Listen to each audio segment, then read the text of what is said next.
इस आदमी को अचानक विमान से नीचे धकेल दिया गया।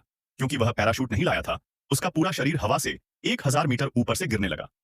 लेकिन उस आदमी का डरने का बिल्कुल भी इरादा नहीं था, लेकिन वह तेजी से नीचे उतरता रहा। पता चला कि उसके नीचे एक भगोड़ा पैराशूट लिए खड़ा था। जब तक आप दूसरे व्यक्ति का पैराशूट पकड़ते हैं, आपके पास बचने का मौका होता है। फिर उसने अपनी मुद्रा ठीक की और धीरे से झुक गया। जैसे ही उसे एहसास हुआ कि उसने भगोड़े का ज्यादा अंदाजा लगा लिया था, उसने दूसरे व्यक्ति के पैरों को गले लगा लिया और प्रतिक्रिया देने वाला भगोड़ा बुरी तरह संघर्ष करने लगा। भले ही वह अपने दादा को खाने की तरकीब अपनाए, वह आदमी अपनी जान नहीं जाने देगा। दोनों जीवित रहने के लिए हवा से 1000 मीटर ऊपर पैराशूट इस्तेमाल करने के अधिकार के लिए लड़ रहे हैं। वह जमीन के और करीब आ रहा था। सौभाग्य से वह आदमी नायक का प्रभामंडल ले आया और पैराशूट पकड़ने में कामयाब रहा। फिर उसने भगोड़े को 10,000 8,000 मील दूर फेंक दिया और जल्दी से पैराशूट पहन लिया। जब उस आदमी को लगा कि वह सुरक्षित है, एक और भगोड़ा, जिसने उसे अभी अभी विमान से धक्का दिया था, भी उसकी ओर दौड़ा। भगोड़े के मुंह में स्टील के दांत देखकर वह आदमी समझ गया कि इस व्यक्ति से निपटना मुश्किल है। अब उसे अपनी मुद्रा बनाए रखनी थी और गति बढ़ानी थी।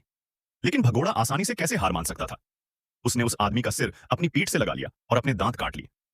एक महत्वपूर्ण क्षण में उस आदमी ने निर्णायक रूप से पैराशूट खोल दिया। प्रतिरोध के बावजूद उसने भगोड़े को फिर से खींच लिया। अंत में भगोड़ा सुरक्षित भागने में सफल रहा। लेकिन जब भगोड़े ने पैराशूट भी खोल दिया, तो वह कैसे अपना रास्ता बना पाया? उसने पैराशूट वापस खींचने की पूरी कोशिश की। इस तरह भगोड़ा पूरी तरह निराश हो गया। वह 800 मील की गति से गिरा। वह हवा से हजारों मीटर ऊपर से जमीन पर गिरा। वह वहीं टुकड़े टुकड़े हो गया